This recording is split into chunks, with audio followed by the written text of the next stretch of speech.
All right, guys, so we have some further evidence here that we live in an episode of Black Mirror, and it's hell. Take a look at this from Gizmodo. Leaked Amazon plans say robots will help it avoid hiring 600,000 workers. The e-commerce giant's automation team reportedly plans to automate 75% of the company's operations. Holy cow, bro. Holy cow. In layman's terms, this is 600,000 jobs that would have gone to humans, which now is not going to go to humans. Really good stuff, bro. Really good stuff. I'm sure there aren't deeper societal and economic issues that this causes, right? I'm sure there's going to be no backlash and no downsides to something like this, right? Now, look, we've talked about it before. Amazon jobs are not great. People get underpaid. But the answer to that is to pay them better, right? Not only increase the minimum wage, but give everybody the right to join a union, make it so that you have collective bargaining and the wages double or something like that. You probably can afford to like quadruple them and no problem whatsoever for somebody like Jeff Bezos, who's a multi-billionaire. So that's the real answer. But instead, this is the beginning of the downfall. I mean, I remember fucking Andrew Yang running, what was that, 2016 or 2020? I honestly don't remember which one it was.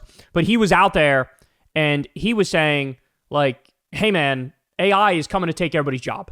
And at that point, like, what are we going to do? Like, what do we do as a society? Because we already have Gilded Age levels of income and wealth inequality. And if you do that, that only further exacerbates it. Do you want to live in a country where it's 99% have-nots and 1% haves? Like, and what do the 1%ers do? Fucking militarize and have their own little private armies and build their own walls on their compounds and like have to fight off the starving hordes of people that are desperate to get a crumb.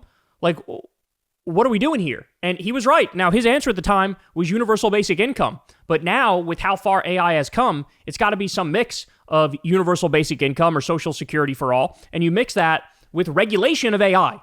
Because, and I love how they just casually, like they say this as if like people are not concerned about this and as if this won't destroy lives. They casually admit, yeah, we're going to replace 600,000 workers with AI as if it's like not a big deal or something. Like, wait, this is like if every company follows in these footsteps, there's no jobs for like the majority of the people in this country.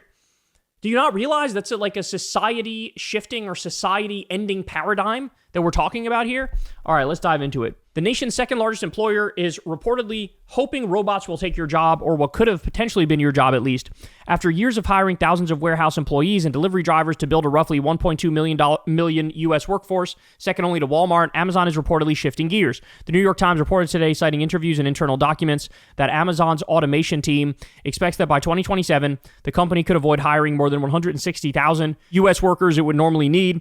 If true, that would save the company about 30 cents on every item it packs and delivers. So, of course, what's the driving reason behind this? Profit. Because that's all that you can do under capitalism is give a shit about profit. On top of that, executives also told Amazon's board last year that robotic automation could potentially keep the company's U.S. headcount steady, even as sales are expected to double by 2033. According to the Times, that could mean Amazon won't need to hire more than 600,000 new workers. Overall, Amazon's robotics team has an ultimate goal to automate 75% of the company's operations. The report comes as anxiety continues to grow about the impact automation and AI could have on jobs. The Times points out that Amazon is a major influence in the e-commerce space, and wherever it goes, other players like Walmart and UPS, the first and third largest U.S. employers, are likely to follow.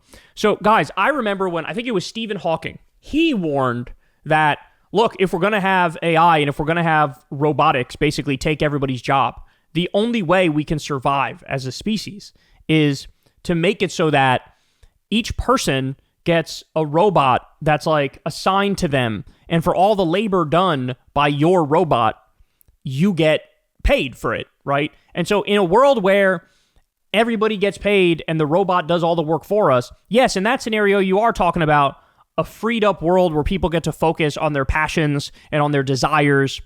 People get to be more creative and artistic. People get to fill their time at finding other ways of having meaning, which would be a rough transition anyway, because a lot of people, their meaning is tied to their job, right? So you take away the job, and it's like, shit, well, you got to go back to the drawing board and sort of rework your meaning, which is a hard enough transition. It'd be hard enough to make that transition, even if you're granted financial security and well-being because a robot is assigned to you and you get the profit for whatever work the robot does. But what we're talking about here is a world where what Stephen Hawking said was needed is nowhere in sight. So it's a world where your job is taken and you're asked out. Not only are you asked out, you can't get another job, and you can't go to the government and use the social safety net because Trump is gutting the social safety net. So you can't go to get welfare. You can't go to get food stamps. You can't go to get, unemployment or whatever it may be. You can't go to the social safety net. You can't get Medicaid. And also, your job's going away. What do you think is going to happen? What do you think is going to happen when you take away anything and everything that somebody has? Like, I mean, the answer should be pretty obvious to everybody. Societal unrest. This is how you get riots. This is how you get political violence. This is how you get, basically a revolution brewing. Crystal said she's reading an interesting book, and in the book, they talk about how what really leads to revolutions is when the elite class has a massive unemployment problem. So like, lawyers and people like that, when they have an unemployment problem. And we are quickly heading towards a world where that's the case, where even like, elite jobs, professional jobs like a lawyer, like even they are being replaced by some AI bullshit. Well, then there's your perfect recipe. There's your perfect brew for mass unrest and violence in the streets and riots and revolution. And like, especially, we also have a country that's deeply mentally ill with a lot of fucking guns. And these idiots are just add fuel to the fire. So look, let's call it what it is. Either you need to regulate the shit out of it and mandate that people get a piece of the pie, or you got to fucking ban this AI bullshit and robots taking over. Because we're quickly at that point. Like, we're quickly at the breaking point. And that's to say nothing of, how big the AI bubble is, right? The 17 times bigger than the internet bubble. A lot of this stuff might be over-promising in many respects with artificial general intelligence.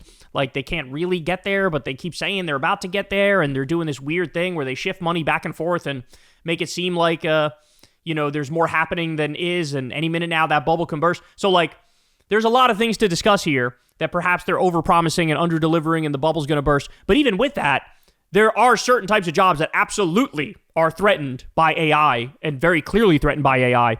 And we just have I love how stupid we are as a society where, like, we act and then we worry about the consequences later.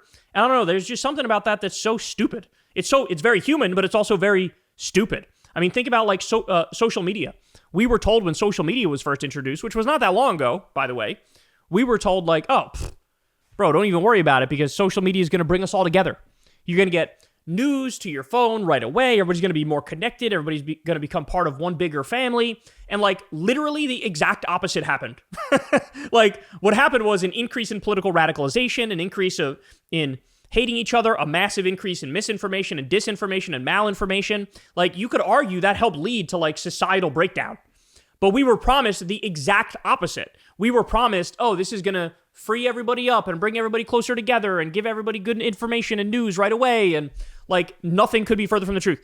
The smartphone, when we got the smartphone, oh, it's going to, make everything better. And you basically have a computer in your pocket and this will be very useful. And now everybody's like a fucking slave to their smartphones. And don't even get me started. I don't know if you've seen the younger generation with their fucking iPads and their tablets and their phones or whatever, but you want to talk about addiction. I mean, perhaps that's not even a strong enough word. We might need a stronger word than addiction. How about I can literally never stop looking at it ever, even when I'm walking, even when I'm supposed to be doing other things. Like, that's what we're looking at. And again, these were things that nobody thought about in the moment of like, what are the downsides? What are the consequences of doing these things that we're doing and going this direction that we're going? And now it's the same thing, except I feel like the stakes are even higher when it comes to AI, when it comes to robotics. It's even worse than social media and the internet and the smartphone. And now it's like, bro, this could end catastrophically. But here we are. And Amazon is proceeding as if, there are no broader societal interests. Which also, final point here is, wouldn't it be nice to have a government that's independent? Wouldn't it be nice to have a government that does its job of representing its constituents, representing the American people? Instead, we have a government that's fascist and completely bought and owned by billionaires and corporations and doing their bidding.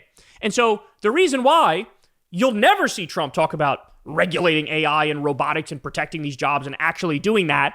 The reason why is, who the fuck you think is paying him? It's not, the Amazon worker who gets paid $15 an hour. No, he's hanging out with Sam Altman of OpenAI. He's hanging out with Elon Musk. He's hanging out with Mark Zuckerberg. All these all these other people.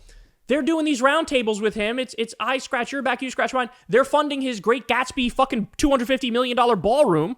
And so he gives them favors, they give him favors. And so whatever the oligarchs want, whatever the billionaire oligarchs want, the billionaire oligarchs get. And so they are intent on driving our society off a fucking cliff and taking all of your jobs and ruining your life and getting rid of the social safety net and leaving you fucking destitute. They're intent on that. And there is zero pushback from what's supposed to be our politicians, our representatives. Just so gross. It's just so gross. So we are careening towards the fucking Grand Canyon with no brakes on our little cart. That's what it is. And everybody's acting like it's normal. It is nowhere near normal. Nowhere near it. Hey y'all, do me a favor and like and subscribe. It helps out big time in the algorithm. Click the bell as well for notifications when videos drop. And watch that video on screen right now. You know you want to.